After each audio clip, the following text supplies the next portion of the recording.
Hello বন্ধুরা, তোমরা সবাই কেমন আছো? আশা করি সবাই ভালো আছো। আমরাও খুব ভালো আছি। পারসৌভিক লাইফস্টাইলে সবাইকে স্বাগত। আজকে ছিল রবিবার, আর রবিবারের প্রথম দেখো সকালে উঠে কি কাজ করছি সেটা তোমাদের সঙ্গে শেয়ার করলাম। আর এখন না অনেকটা শীত কমে গেছে। আগে যে সেই অনেকটা কনকনে ভাব শীত ছিল না, সেই শীতটা এখন আর নেই। আর এখন একটু একটু মেঘলা ওয়েদারও হচ্ছে।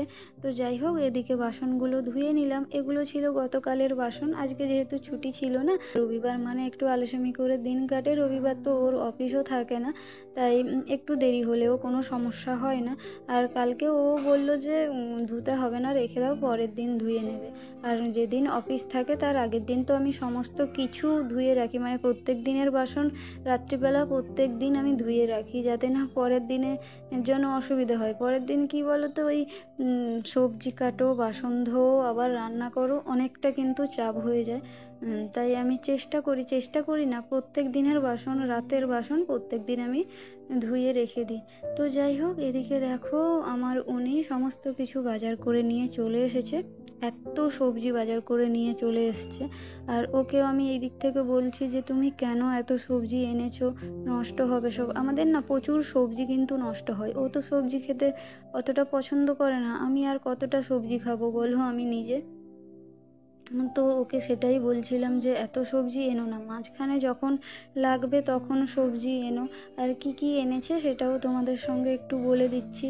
এনেছে পেঁয়াজকলি। পেঁয়াজকলিটা তো বাজারে যেদিন থেকে প্রথম পাওয়া যাচ্ছে সেদিন থেকেই পেঁয়াজকলিটা আনে। আর এনেছে মটরশুঁটি, ধনেপাতা, গাজর, বিনস, ঢ্যাঁড়স, আলু, পেঁয়াজ, রসুন। ওলকপিটা এইবারে নতুন এনেছে, অনেকে শালগমও বলে থাকে।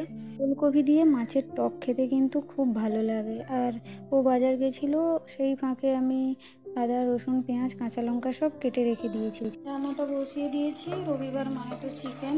এই যে চিকেনটা প্রায় হয়ে এসেছে, পরে জলও দিয়ে দেবো। আর এদিকে করেছি চাটনি। চিকেনের সঙ্গে তো একটু চাটনি হলে ভালো হয়, তাই একটু চাটনিও করে নিলাম। আর কিছু করিনি আজকে। এইদিকে এনাকে দেখো, অনেকক্ষণ থেকে বলে যাচ্ছি যে স্নান করতে যাও, স্নান করতে যাও, কিছুতেই শুনছে না। ওদিকে ওনার জল গরমটাও হয়ে পড়ে আছে। কেন যে রবিবার বাড়িতে থাকে জানি না বাবা, অফিসে থাকাই ভালো। তো যতক্ষণ থেকে উঠেছে বাজারটা করে দিয়ে সেই কাজ নিয়ে বসে আছে, শুধু ফোনের ওপর ফোন আর ল্যাপটপের দিকে তাকিয়ে বসে আছে। চিকেনটা হয়ে গেছে, আর এবার আমিও স্নান করতে চলে যাব। ও যাক আর না যাক, আমিও স্নানটা করে নেব। আর খাওয়া দাওয়ার পর একটু শুয়ে পড়েছিলাম, আর ভিডিও সেরকম করে করা হয়নি। সন্ধেবেলা উনি দেখো পকোড়া করছে। তো আমি আসবো বলতে বললো, না তোমাকে আসতে হবে না, তুমি আসলে নাকি কাজ বাড়াও। তো ভালোই হলো। ও এদিকে চা বানালো আর পকোড়া বানালো। আমি বললাম যে আমার জন্য কিন্তু একটু লিকার চা বানিয়ে দিও, আর ও দুধ চা বানালো। তো যাই হোক, আর এদিকে দেখো এটা পরের দিন সকালে উঠে পড়েছি। আর এই যে তুলসী গাছটাকে দেখাচ্ছি, দাঁড়াও। তুলসী গাছটাতে না কি পোকাগুলো হয়েছে, পুরো একবারে সাদা সাদা হয়ে যাচ্ছে, মানে পুরো সাদা সাদা হয়ে গেছে পুরো গাছটা। এই যে এই পোকাগুলো পুরো কি পোকা তো জানি না। তো আমার একটা দাদা বলছিল যে এই পোকাগুলো গাছে লাগা মানে সেই গাছটা কিন্তু মরে যায়, মানে গাছের যে রসটা আছে সেই রসটা পুরো খেয়ে নেয়। তো রোদ না লাগার জন্য না কি জানি না, এই তো কয়েকদিন হলো গাছটা দিয়ে গেছে, আগে থেকেই হয়তো ছিল এইরকম। এই যে দেখো কেমন সাদা সাদা হয়ে গেছে। উনি তো অফিস যাবেন, বসে থাকলে তো হবে না, রান্নাবান্না তো করতেই হবে। তাই সকাল সকালে রান্নাবান্না বসিয়ে দিয়েছি। রান্নাবান্না প্রায় কমপ্লিট হয়ে গেছে। আর আজকে না রান্নাবান্না সেরকম কোনো ঝামেলা নেই। ও বলল যে আজকে আমি টিফিন নিয়ে যাব না, তো ভালো কথা। এদিকে উনি অফিসও বেরিয়ে চলে গেছিলেন, কিন্তু মানিব্যাগটা ফেলে রেখে দিয়ে গেছেন। আবার ঘুরে এসছে, সেইটা আবার আমি দিলাম। তো ও অফিস বেরিয়ে চলে গেল। তারপর অফিস বেরিয়ে গেলে পরে আমার কাজগুলো করতে সুবিধা হয়।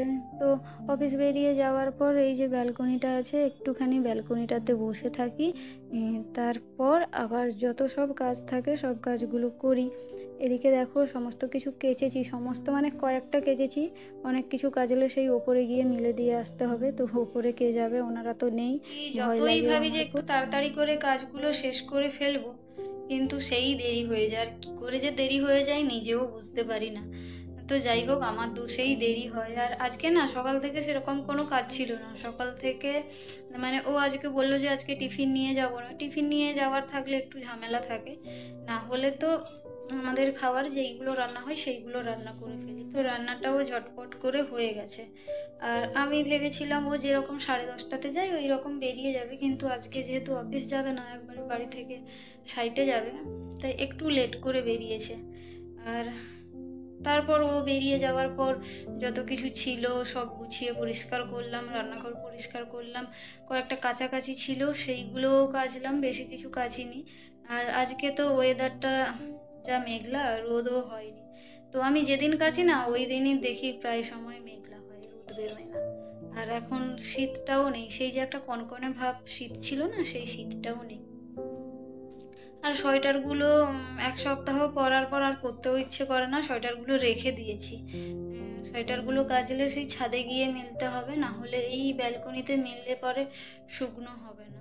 ওনারা বলে গেছেন যে ছাদে যেতে, কিন্তু আমি একা একটা মানুষ কি করে যাব, মানে ভয় লাগে আর কি। এত বড় একটা ঘর, এমনিতেই সারাদিন একা থাকি, তার উপর আবার ছাদে। থাক বাবা, তো রেখে দিয়েছি। ওনারাও আর কয়েকদিন পর, আর 4-5 দিন পর চলে আসবেন, তারপরে তখন কেচে একবারে উপরে মিলে দিয়ে আসবো। তো যাই হোক, অনেকগুলো কথা বলে ফেললাম। তো চলো, এখন 2টো মতন বাজে, একটু রেস্ট নিয়ে নিই। তোমাদের সঙ্গে আবার দেখা হচ্ছে সন্ধেবেলায়। টাটা। সন্ধেবেলা নিয়ে এসছে আমুদি মাছ। ও এসে বলল যে আজকে আমুদি মাছ নিয়ে এসছি। তখন আমি যখন দেখলাম, ও এই মাছটা তো আমি চিনি, এটাকে আমাদের ওইদিকে রুলি মাছ বলে, আমুদি মাছ বলে জানতাম না। আর তো যাই হোক, এদিকে আর এনেছে ট্যাংরা মাছ। আর ও কিন্তু মাছগুলো এনে সমস্ত কিছু ধুয়ে নুন হলুদ মাখিয়ে রেখে দিয়েছে। আর আজকে একটু ওই আমুদি মাছের পকোড়া করলাম। ও বললো যে একটু চা করে দাও, তো চাও করলাম আর একটু আমুদি মাছের পকোড়াও করে দিলাম। আর এইদিকে দেখো ট্যাংরা মাছগুলো ভেজে নিচ্ছি। আর ট্যাংরা মাছগুলো ভাজতে গিয়ে আমার যা অবস্থা হয়েছে আমি জানি। আর ও বললো যে ট্যাংরা মাছের ঝাল খাবে, তাই ট্যাংরা মাছের ঝালও করে নিলাম। খাওয়া দাওয়া হয়ে গেছে। আর এই যে দেখো ট্যাংরা মাছ ভাজতে গিয়ে আমার কি অবস্থা হয়েছে, তেলটা এসে পুরো চোখের কোনায় পড়েছে, ভাগ্যিস চোখটাতে পড়েনি। আর গরম তেলটা এসে যখন এইখানটায় পড়েছে তো প্রচুর জ্বালা করছিল, সঙ্গে সঙ্গে পেস্ট লাগিয়ে নিয়েছি, তবুও ফোস্কা পড়ে গেছে। আর ও তো আমাকে সমানে বকে যাচ্ছে, মাছগুলো দিয়ে কেন কড়াইয়ের কাছে দাঁড়িয়েছিলে। তো যাই হোক, হয়ে গেছে, আর কি করা যাবে। এখন বাজে রাত 11:30টারও বেশি। তো চলো, আজকের ব্লগটা এইখানেই শেষ করছি। তোমরা সবাই ভালো থাকবে, সুস্থ থাকবে। আজকের মতো টাটা। দেখা হবে আবারও একটি নতুন ব্লগে।